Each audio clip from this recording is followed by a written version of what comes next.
Welcome to Pink River Ranch. The small farm in Wisconsin is attracting people from nearby big cities, but not to work, to relax. The draw? This vintage Airstream trailer that ranch owner Brit Thompson has turned into an Airbnb. We raise livestock and do farm dinners and are really focused on bringing people out and having them a connection to agriculture. Thompson is just one of many farmers turning to agricultural tourism as demand for rural experiences grows and farm income declines. Their crops are used to make food, feed livestock, and produce vegetable oils. But turning a profit is becoming ever more challenging in an increasingly unstable agricultural economy. Corn and soy prices sank to 4-year lows last year. Steady revenue from her short-term rental has helped Thompson endure this volatile commodities market. I don't want to be out there working my butt off for $5 an hour when I can make $100 an hour cleaning the Airstream for an hour.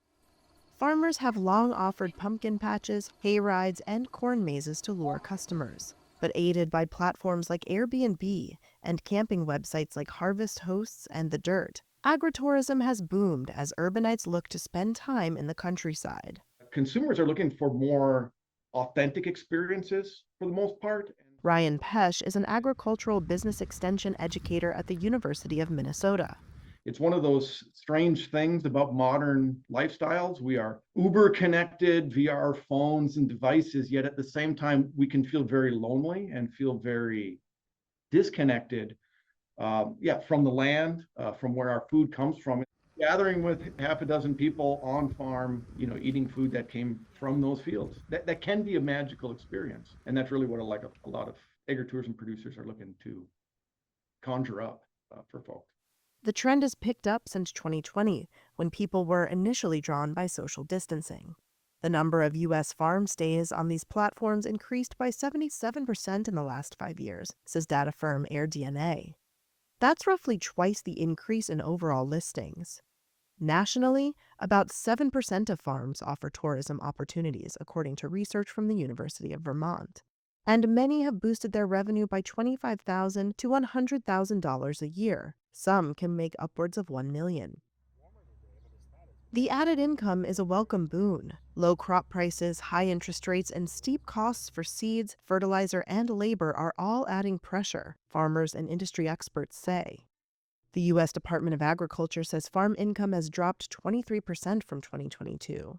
That's one of the biggest declines in history. And the American Farm Bureau says the agricultural economy is in a recession.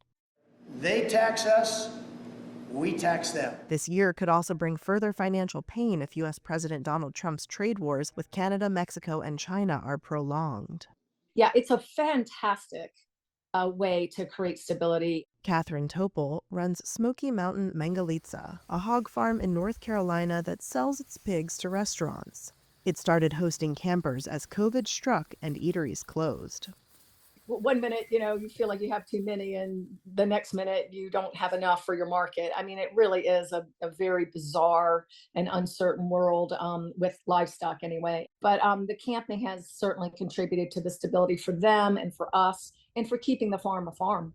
Not all farms nor farmers are suited to hosting paying guests overnight, and navigating costly government regulations can be a headache. But for those able to jump the hurdles, diversifying their income can help families maintain ownership of their farms.